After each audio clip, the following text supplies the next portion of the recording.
Saúdo a todos os que me ouvem com a graça e a paz do nosso Senhor Jesus Cristo.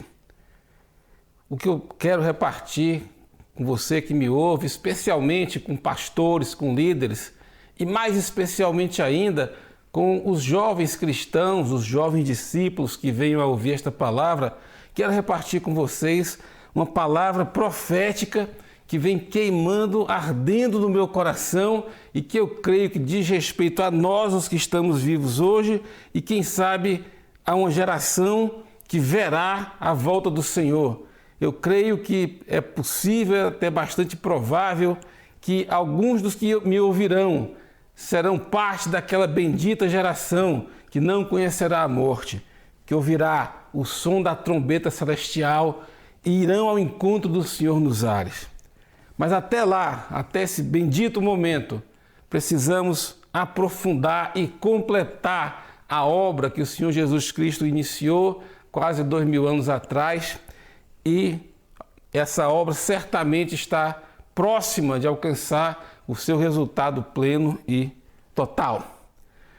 Então, começo trazendo para vocês o seguinte pensamento. Desde Jesus e os apóstolos, desde que Jesus iniciou a nova aliança, ele confiou a continuação da sua obra aos 12 homens, os seus 12 apóstolos. E desde a época de Jesus e dos apóstolos, sucessivas gerações de homens e mulheres de Deus têm se sucedido. E em cada geração o Senhor operou, e o Senhor concedeu graça, o Senhor se revelou. A herança dos apóstolos, registrada nas páginas do Novo Testamento, é uma fonte inesgotável que o Espírito Santo tem usado geração após geração, de modo a guiar a igreja em todos os tempos na direção da medida, da estatura, da plenitude de Cristo. Nós somos herdeiros daqueles que vieram antes de nós. Nós somos herdeiros da geração apostólica que nos legou o Novo Testamento e o testemunho confiável sobre a vida, a obra e a pessoa do nosso amado Salvador. Nós também somos herdeiros de sucessivas gerações de cristãos. Somos herdeiros dos reformadores. Somos herdeiros dos avivamentos, como o avivamento morável, que deu grande impulso ao movimento missionário. Somos herdeiros da palavra de Deus, que ficou escondida durante séculos da história da igreja, mas através dos reformadores foi trazida de volta ao povo de Deus, colocada novamente ao alcance do povo de Deus. Somos herdeiros dos avivamentos como o da Rua Azusa nos Estados Unidos, ocasião em que os dons do Espírito Santo voltaram a ser experimentados com grande poder e com grande graça através de todos os irmãos ali. Somos herdeiros de tantos outros. E aqui vem uma primeira palavra que o Senhor tem me dado. Existe um benefício crescente e acumulado através das sucessivas gerações. Cada geração recebeu algo mais do Senhor, não em termos de continuação da Escritura. A palavra de Deus, desde que o Apocalipse foi escrito, está perfeita e completa, e a ela nada se acrescenta, nem dela nada se retira. Mas me ouçam, o Espírito Santo de Deus é o Espírito da verdade. Está lá em 1 João 5,6. E ele vem revelando a cada geração, a partir das Escrituras Sagradas, do testemunho das anteriores, ele vem, o Espírito Santo, revelando mais e mais a pessoa, a obra, o poder, a graça, o caráter e a glória do nosso amado Jesus através da igreja. O Senhor Jesus tinha essa percepção histórica das sucessivas gerações da igreja. Podemos ver isso, por exemplo, no Evangelho de João, capítulo 17, versos 19 a 21. Vou repetir a referência, João 17, versículos 19 a 21, que eu passo a ler. Jesus aqui está em oração ao Pai. E uma parte dessa oração é o que eu passo a ler nestes versículos. Jesus está orando assim: e por eles me santifico a mim mesmo, para que também eles sejam santificados na verdade. E não rogo somente por estes, mas também por aqueles que, pela palavra deles, hão de crer em mim, para que todos sejam um, como tu, ó Pai, o és em mim e eu em ti, que também eles sejam um em nós, para que o mundo creia que tu me enviaste.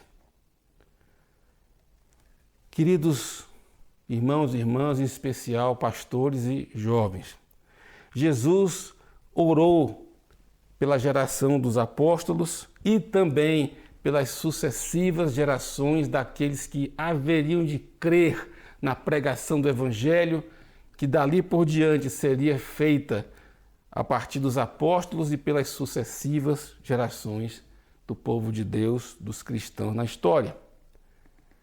Ele orou por todos esses, ele orou por nós e orou por um processo aqui que ele chama de santificação. Jesus falou o seguinte: por eles me santifico a mim mesmo, para que também eles sejam santificados na verdade.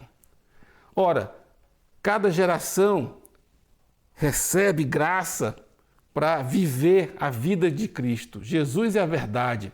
Ser santificado na verdade significa muitas coisas, mas em essência é viver uma vida como a de Jesus. Expressar um caráter bondoso, amoroso, misericordioso, santo como o de Jesus. É também viver uma vida cheia do poder sobrenatural do Espírito Santo, como foi Jesus quando andou nesta terra. A santificação na verdade implica cada vez mais cheios de Cristo, porque Ele é a verdade. A santificação na verdade também significa crescente operação do poder redentor, purificador, transformador da palavra de Deus, porque a palavra de Deus é verdade, afirmação do próprio Jesus.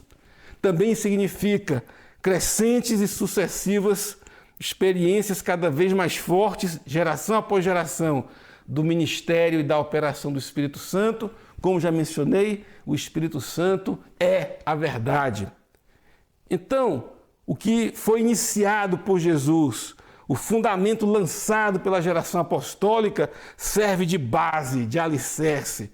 Como em outros textos do Novo Testamento, somos como que uma casa espiritual, um edifício espiritual, onde Jesus Cristo é a pedra angular que a todos sustenta, e os apóstolos lançaram, pelo seu testemunho e pelas suas vidas, um alicerce sobre o qual cada geração sucessiva é comparável a uma camada de pedras vivas, uma sobre a outra. Mas, um dia, esse lindo edifício espiritual será completo, atingirá o seu estado de edificação completa. Vamos ler algumas passagens que nos falam sobre essas coisas, para que possamos receber do Senhor a visão do que Ele está fazendo e de qual é o resultado tremendo, glorioso, que muito em breve Ele produzirá na geração jovem que nos ouve e que, quem sabe, eles ou os seus filhos serão a bendita geração que não conhecerá a morte. Trago aqui para a leitura de vocês Evangelho de Marcos, capítulo 4, versos 26 a 29. Essa parábola que passo a ler é uma parábola de Jesus.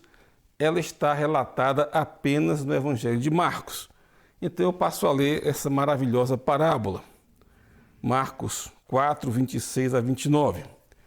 E dizia: o reino de Deus é assim como se um homem lançasse semente à terra, e dormisse e se levantasse de noite ou de dia, e a semente brotasse e crescesse, não sabendo ele como.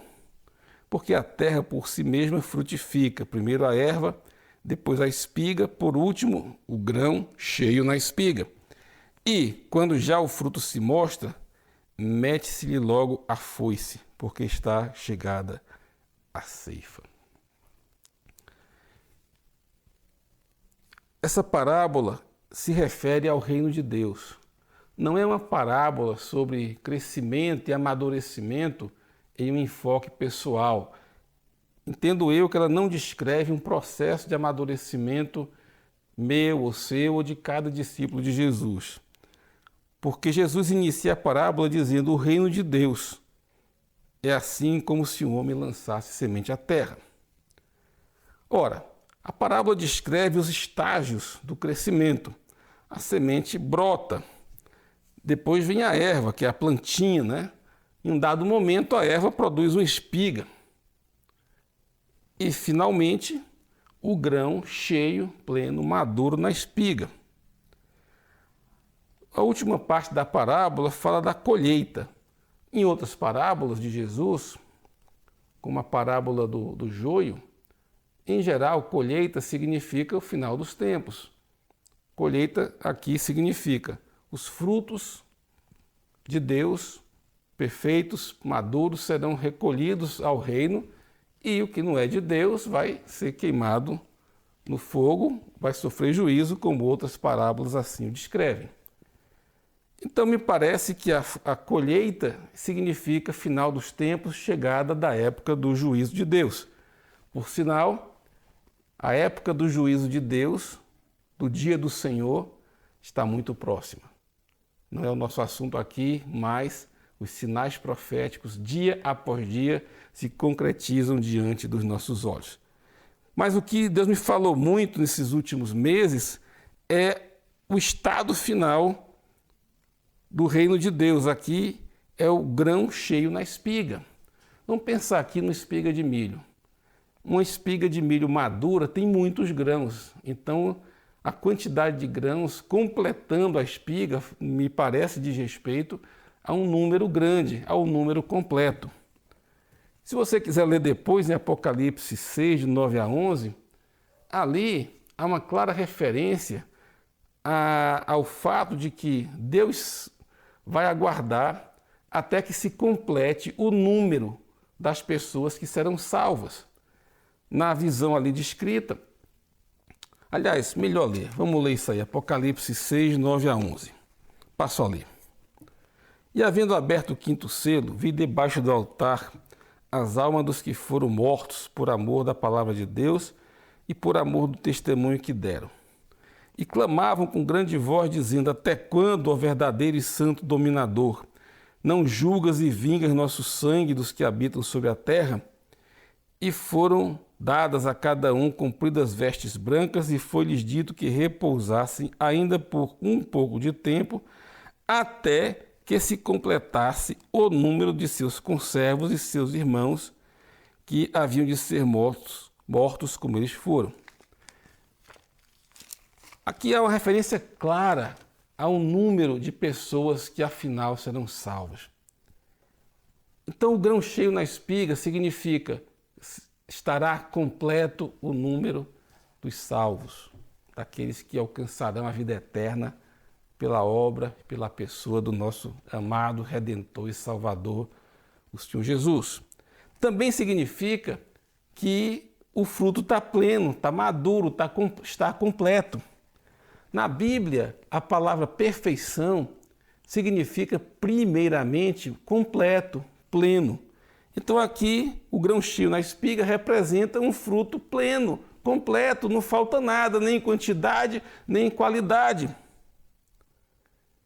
Eu creio que a geração que será arrebatada será a geração que representará o grão cheio na espiga. Será a geração cheia de Cristo, cheia do Espírito Santo, que representará o caráter de Jesus e a glória do Senhor de forma visível perante um mundo extremamente caído e diante de trevas que serão muito escuras. Essa geração brilhará com a glória do Senhor com tal força que o Senhor olhará e verá: completada está a obra. Eis aqui uma geração que me representa de forma completa na terra. Igreja, noiva, venha, arcanjo, toca a trombeta, a minha noiva está pronta, ela está cheia, ela está santa, ela está madura, está cheia na minha vida, ela reflete a minha glória, ela reflete a minha multiforme sabedoria. Toca a trombeta, o arcanjo, porque a noiva está pronta. Queridos irmãos e irmãs, essa é a geração que subirá e essa geração está muito próxima. Talvez alguns de seus representantes já estejam vivos entre nós. A minha expectativa, o meu sonho é que esta palavra que eu entrego aqui, com temor e tremor, mas cheio de fé e de convicção pela palavra de Deus e pela unção do Espírito Santo, alcance os ouvidos de muitos jovens, porque vocês avançarão, vocês experimentarão mais e mais do Senhor, da sua palavra, do seu poder e da sua graça.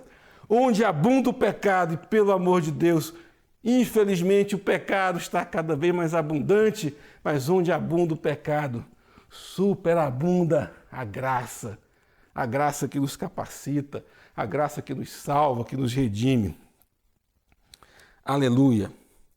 Agora, é importante que compreendamos o papel de cada geração. Nós somos herdeiros dos que vieram antes de nós. É importante compreender esse processo, porque a geração final, cheia, bendita e abençoada, ela será o resultado da caminhada de todas as gerações que a antecederam. Vamos falar um pouco sobre essa visão. Por exemplo, nós somos herdeiros da fé de Abraão. Podemos ler em Gálatas capítulo 3, versos 6 a 8, o seguinte, repetindo Gálatas 3, de 6 a 8. Assim como Abraão creu em Deus, e isso lhe foi imputado por justiça. Sabei, pois, que os que são da fé são filhos de Abraão. Ora, tendo a Escritura previsto que Deus havia de justificar pela fé os gentios, anunciou primeiro o Evangelho a Abraão, dizendo: todas as nações serão benditas em ti. Abraão creu em Deus. Deus ordenou a Abraão: deixa a tua terra, a tua parentela e vai para uma terra que eu ainda vou te mostrar. A palavra de Deus diz que Abraão creu e obedeceu. E porque ele creu, ele foi considerado, então, por todas as gerações, o pai da fé. Todos nós os que cremos, somos considerados filhos de Abraão. O apóstolo Paulo fala disso em várias de suas cartas. Qual é a lição que tiramos daí? Nossa fé já começa a partir da fé de Abraão. Jesus é da descendência de Abraão. Jesus é a bênção que Deus prometeu a Abraão. O Senhor falou a Abraão: em ti serão abençoadas, benditas todas as nações, todas as famílias da terra. E Jesus Cristo, Ele, o nosso amado Senhor e Salvador, o nosso Redentor, por sua obra, por sua vida, morte, ressurreição, sua ascensão em glória, Ele é a bênção prometida por Deus a Abraão. Então, todos os que cremos em Jesus e através de Jesus somos resgatados do império das trevas, recebemos nova vida, vida eterna. Mas isso é através da fé em Cristo. E essa fé, primeiramente, foi expressa em Abraão, por Abraão.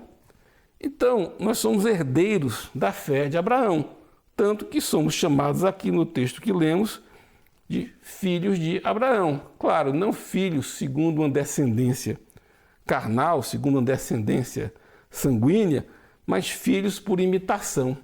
Ele creu em Deus, porque ele creu, Jesus veio, a bênção prometida, e nós, quando cremos em Jesus, repetimos a fé de Abraão, então somos herdeiros da fé de Abraão.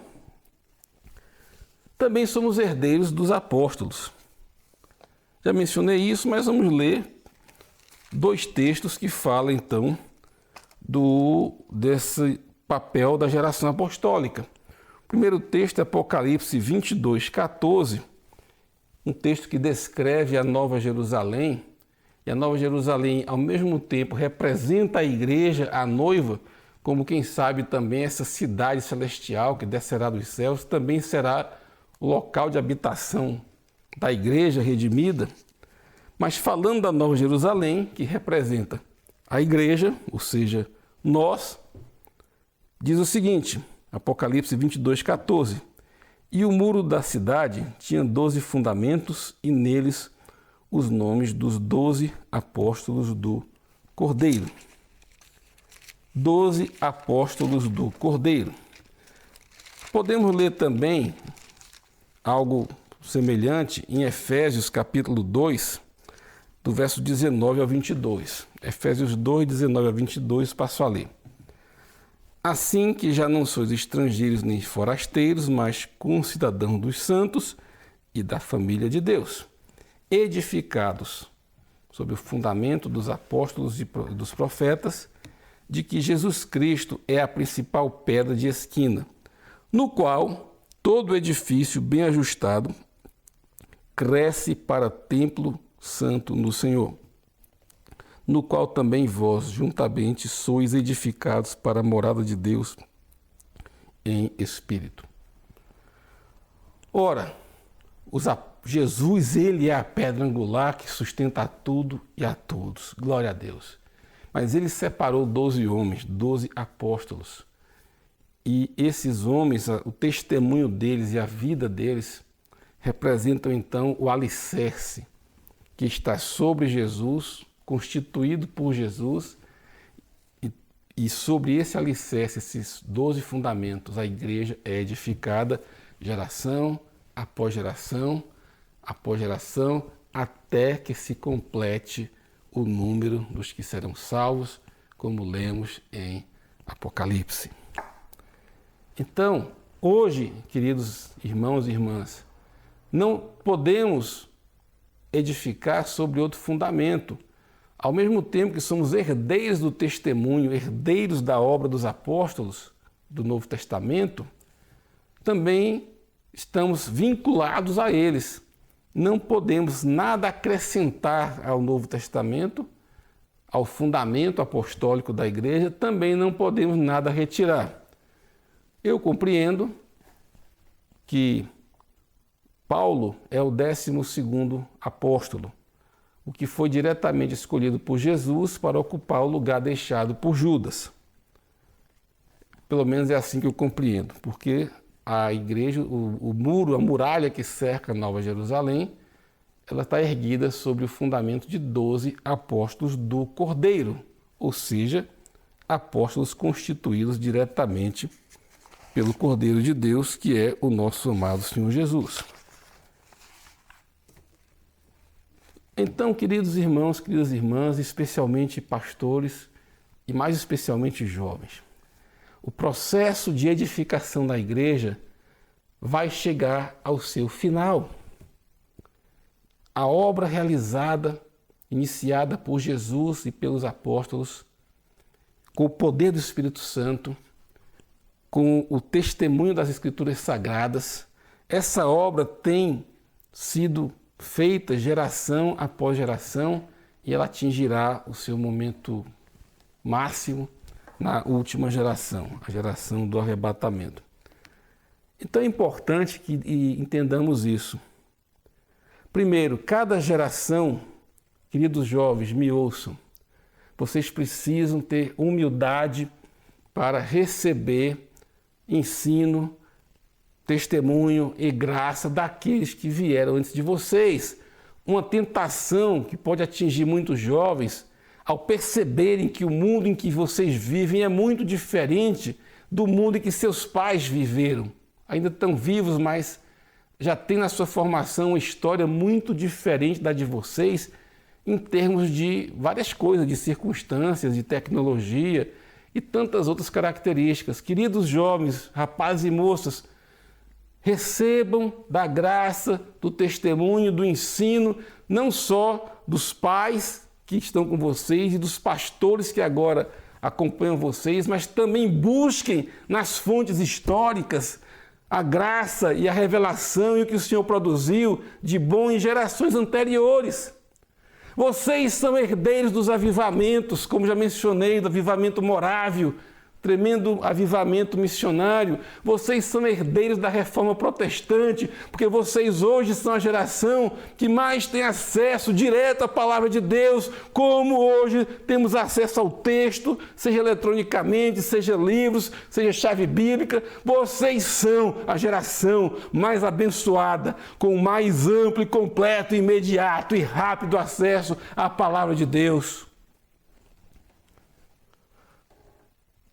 Então, busquem nas fontes lindas, tremendas, de gerações anteriores e recebam delas. Não caiam na tentação de pensar que vocês são completamente diferentes. O Evangelho é o mesmo. Jesus não muda, a palavra de Deus não muda e nem vai mudar. Esta palavra é uma palavra para 1000 gerações, é uma palavra eterna. O Senhor falou o seguinte: passarão o céu e a terra, mas as minhas palavras não passarão. Então ouçam, recebam, sejam herdeiros de todos os que vieram antes de vocês. Dito isso, prossigam. Vocês recebem e receberão do Senhor uma graça que é específica para a época de vocês. Vocês recebem e receberão do Espírito Santo graça, unção, revelação de Jesus, que vai superar em profundidade, em glória e em graça todas as gerações que vieram antes de vocês. Então é a humildade de receber dos que antecederam. Homens e mulheres deram a vida para que a palavra do Evangelho chegasse a mim e a vocês como tem chegado. Valorizem isso. Abracem a rica herança que vocês têm através da história do Evangelho em tantas gerações. Mas busquem direto da fonte. Busquem direto do Senhor Jesus. Sejam cheios do Espírito Santo. E o Senhor certamente está equipando e equipará vocês para o tempo de vocês, que por certo é diferente do meu tempo. Queridos pastores e líderes que me ouvem, repartam com generosidade tudo que de bom o Senhor tem dado a vocês. Sejam liberais, generosos, transmitam de graça tudo que o Senhor fez em você, através de você. Nós temos a obrigação de repartir de graça, pela graça, sem cobrar nada. Tudo que o Senhor, porventura, está nos dando ou tem nos dado, toda boa dádiva e todo dom perfeito vem de Deus, é o que a palavra diz. E nós não podemos mercadejar nem com a palavra, nem com os dons, nem com a graça, nem com os ministérios que o Senhor nos confiou. Então, queridos pastores e líderes, irmãos mais velhos, pais e mães, é tempo de doar-se plenamente, de dar tudo que Deus te deu, de repartir sem limite. E também é tempo de saber que completaremos nossa missão e a geração seguinte alcançará revelação do Senhor ainda mais profunda, experimentará o poder do Espírito Santo ainda mais forte, ainda mais miraculoso, viverá uma vida cheia da graça, de tal maneira que a multiforme sabedoria de Deus será vista por homens, por principados e potestades. Gostaria de trazer aqui um exemplo tremendo de como uma geração herda da anterior e prossegue. Trago aqui então o exemplo do profeta Daniel e, para efeito do que pretende ilustrar, podemos abrir então Daniel capítulo 9. Daniel capítulo 9. Eu quero aqui só relembrar alguns dados da história de Daniel. O ano provável do nascimento de Daniel, digo provável porque ninguém sabe com certeza, mas o ano provável, pouco antes ou pouco depois do nascimento do profeta Daniel, coincidiria, ou quem sabe coincidiu de verdade, com o ano em que, sob o reinado do piedoso rei Josias, o livro da lei de Moisés, que até então estava perdido, foi encontrado pelo sacerdote Ilquias. Josias já tinha ouvido do ministério profético de Jeremias. É muito interessante, Jeremias capítulo 1, a primeira profecia de Jeremias, Deus pergunta, Jeremias, o que vê? Ele diz, eu vejo um ramo de amendoeira. E Deus diz assim, você viu bem, porque eu velo sobre a minha palavra para a cumprir. Jeremias capítulo 1. Ora, qual o sentido dessa profecia? A amendoeira floresce no tempo que está terminando o inverno e sinaliza o início da uma nova época, que é a primavera. Então Deus, através desse sinal, ele disse ao profeta Jeremias, no tempo certo eu cumprirei a minha palavra. Ora, quando Jeremias entregou essa primeira profecia, o livro da lei estava perdido, o livro da lei de Moisés tinha sumido. Mas Josias foi um dos reis mais piedosos da história de Israel. Ele ouviu a profecia de Jeremias, então ele sabia que Deus, o Deus dos seus pais, havia prometido e garantido que a palavra dele seria cumprida. Ora, quando o livro da lei foi reencontrado, Josias leu e a leitura da lei de Deus, o livro da lei de Moisés, produziu em Josias um profundo arrependimento, quebrantamento, porque ele já sabia que Deus iria cumprir a palavra dele e na lei de Moisés Deus promete bênçãos para o povo, se o povo obedecer e andar segundo o conselho de Deus. Também diz que haveria ou haverá maldições caso o povo não cumpra a palavra de Deus. Então, na época do rei Josias, um certo ano do seu reinado, o livro da lei de Moisés foi recuperado.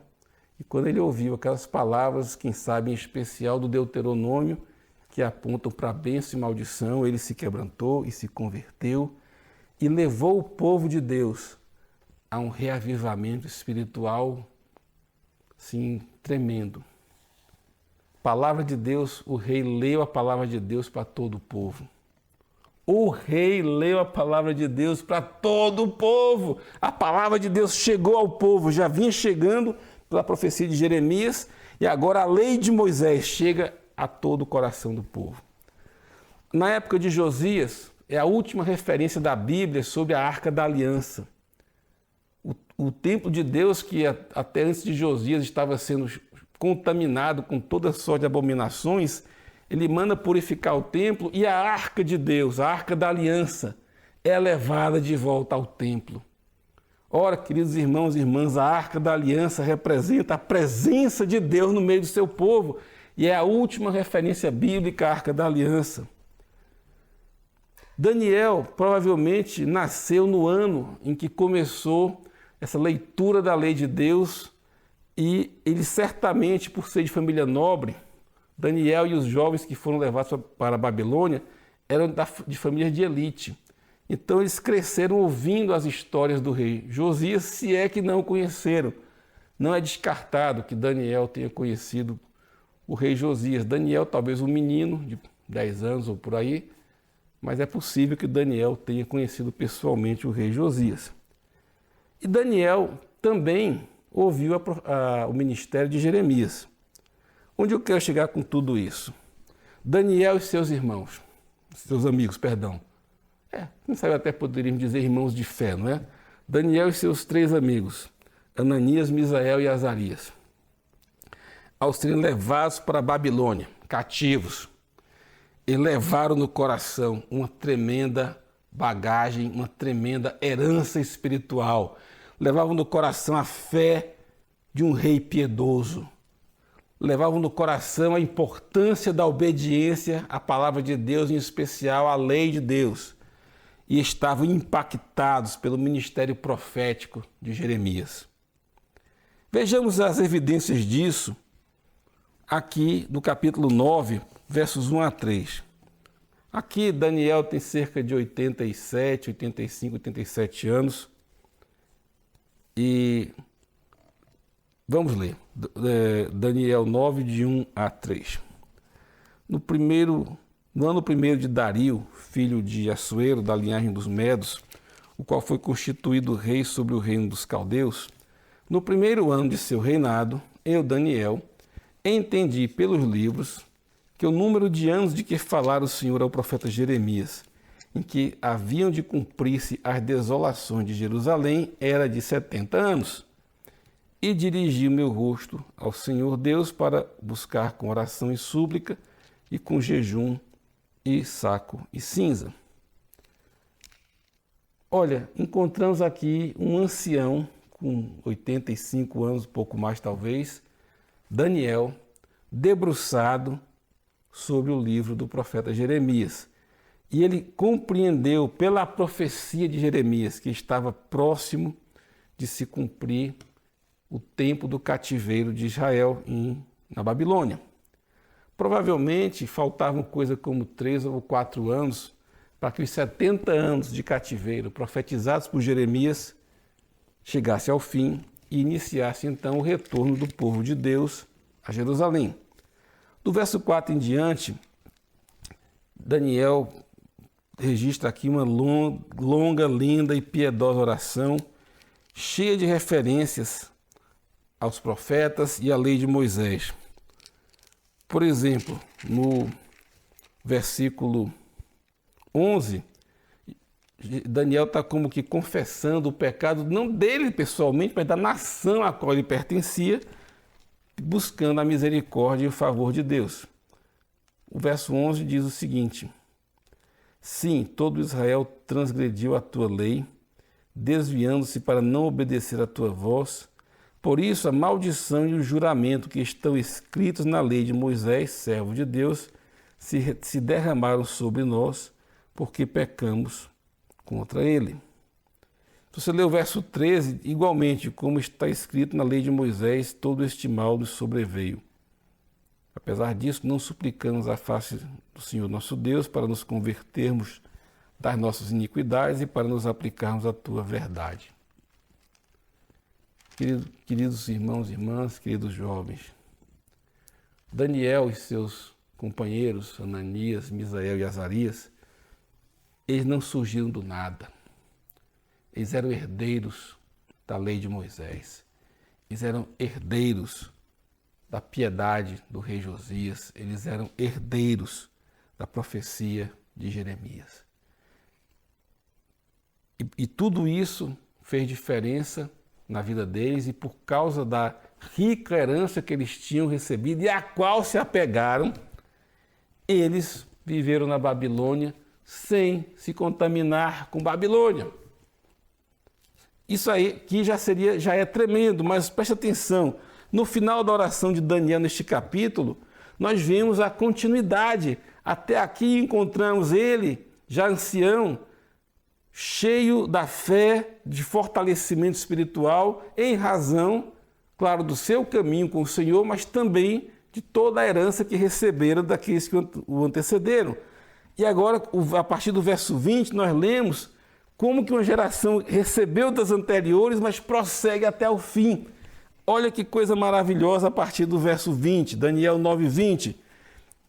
Estando eu ainda falando e orando e confessando o meu pecado e o pecado do meu povo Israel, e lançando a minha súplica perante a face do Senhor meu Deus, pelo monte santo do meu Deus, estando eu, digo, ainda falando na oração, o homem Gabriel, que eu tinha visto na minha visão ao princípio, veio voando rapidamente e tocou-me à hora do sacrifício da tarde, e me instruiu, e falou comigo, dizendo, Daniel, agora saí para fazer-te entender o sentido. No princípio das tuas súplicas saiu a ordem, e eu vim para te declarar, porque és muito amado.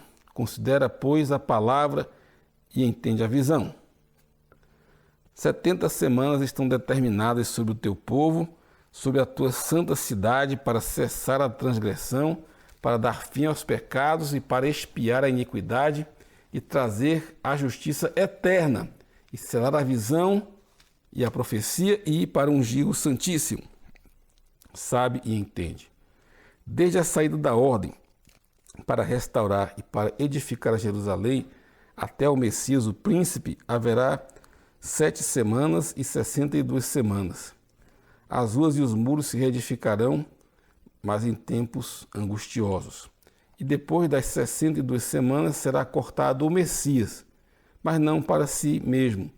E o povo do príncipe que há de vir destruirá a cidade e o santuário, e o seu fim será como inundação, e até ao fim haverá guerra e estão determinadas assolações.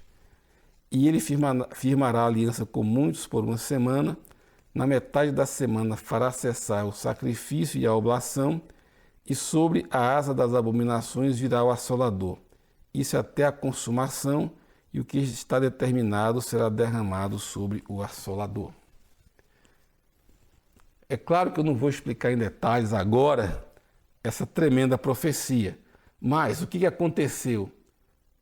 Daniel recebeu uma palavra profética que, de certa forma, é a continuação da profecia de Jeremias. Jeremias deu uma palavra profética que acompanhou o povo de Israel até o final do cativeiro babilônico. E aqui, a partir do final do cativeiro, a partir do decreto que começou a permitir o retorno dos judeus a Jerusalém para reedificar a cidade e o templo, a partir dali, 70 setes. Aqui a tradução fala 70 semanas. Literalmente, o texto hebraico fala em 70 setes. 70 conjuntos de 7. 70 setes. Ora, cada 7 aí são 7 anos. Então, 70 setes são 70 vezes 7 anos. 490 anos.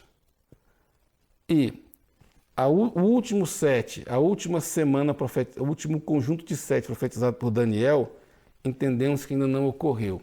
Mas 69 setes depois, veio o Messias.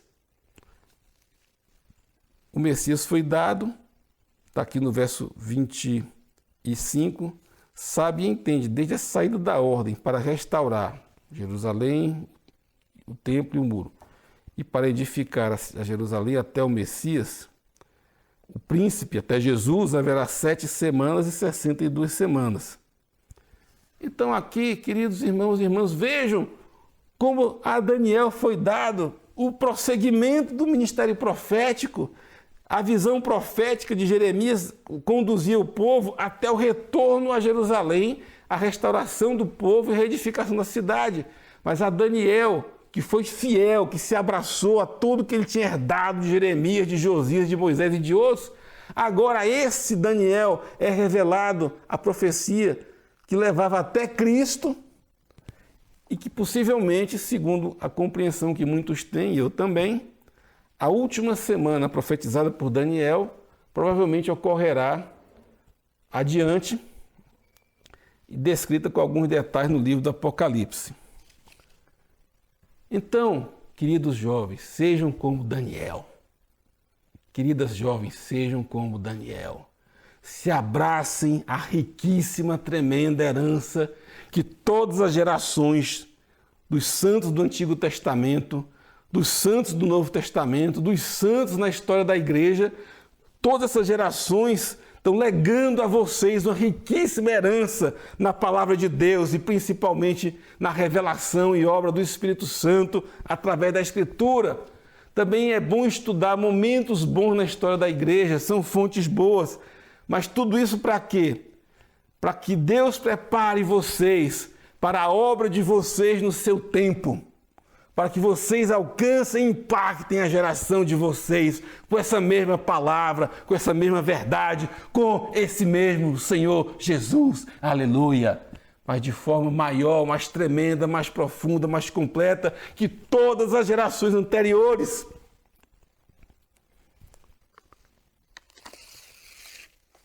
Sejam humildes, busquem, recebam daqueles que vieram antes de vocês.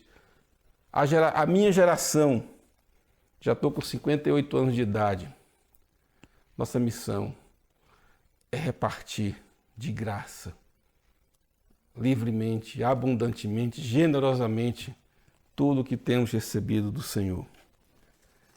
Quero concluir essa palavra profética, creio, com um texto muito conhecido em Efésios capítulo 4,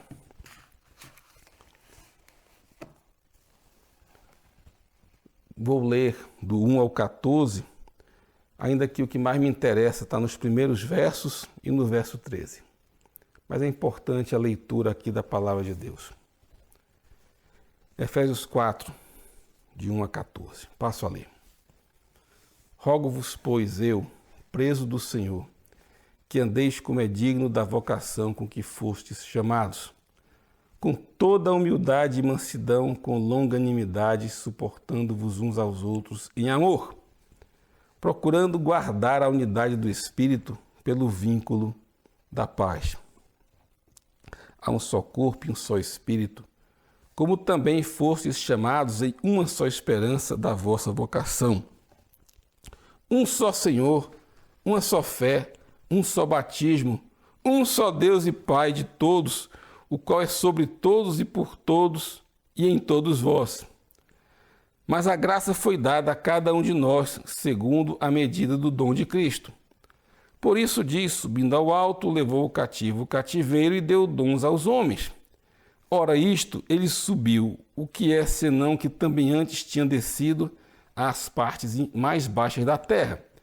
Aquele que desceu é também o mesmo que subiu acima de todos os céus para cumprir todas as coisas.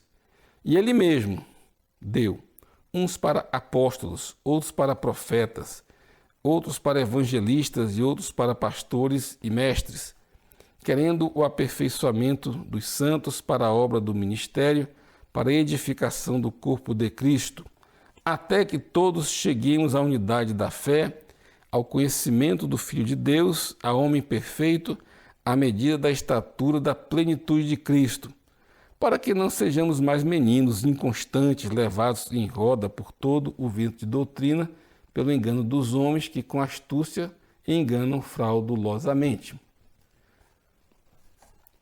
Aqui é a visão da edificação da igreja.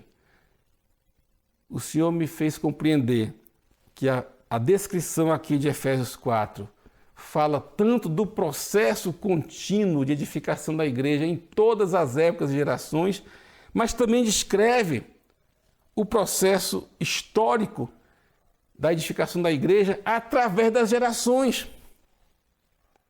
Porque aqui fala de unidade, um só corpo, a igreja é uma só. Então, a sucessão das gerações é que vai alcançar o pleno conhecimento de Cristo e a estatura, a medida da estatura da plenitude de Cristo. Eu afirmo com toda a convicção da palavra de Deus, a última geração representará na terra a medida da estatura da plenitude de Cristo, com tudo o que isso significa. Representará isso não indivíduos separados, mas como corpo de Cristo, como geração bendita, como a noiva. Eles expressarão toda a bondade, todo o amor, toda a longanimidade, toda a santidade, todo o poder, toda a graça, toda a unção, toda a plenitude de Cristo será visível nessa última geração. Porém, para que não haja perda no processo, para que alcancemos isso, o verso 2 destaca as virtudes necessárias para que esse processo jamais seja interrompido e alcance esse fruto pleno. Diz aqui o seguinte: com toda humildade e mansidão, com longanimidade, suportando-vos uns aos outros em amor. Humildade e mansidão são as virtudes essenciais do caráter de Jesus. Ele se descreveu a si mesmo em Mateus 11 como manso e humilde de coração. A humildade nos coloca como servos, nos coloca na mentalidade em que consideramos os outros superiores a nós mesmos e, portanto, nós podemos e devemos receber daqueles que consideramos superiores a nós mesmos. E mansidão diz respeito a ser guiável. Uma pessoa mansa, ela é ensinável, pode ser conduzida. A pessoa rebelde, ninguém a conduz. Ela se conduz sozinha, quem sabe com o estímulo do inimigo, diretamente para o inferno. Então, humildade e mansidão é o que capacitarão a minha geração a transmitir com graça e liberdade tudo que recebemos. Humildade e mansidão é o que tornará vocês, jovens, ensináveis, aptos a receber de todas as gerações anteriores e, a partir daí, capacitados a alcançar a medida da estatura da plenitude de Cristo. Bendita geração que será arrebatada. Bendita geração que não conhecerá a morte. Bendita geração que experimentará a plenitude da graça, da bênção, do poder, da obra, do amor, da misericórdia de Jesus em vida. Essa palavra é para vocês. Que Deus os abençoe. Maranata, vem, Senhor Jesus.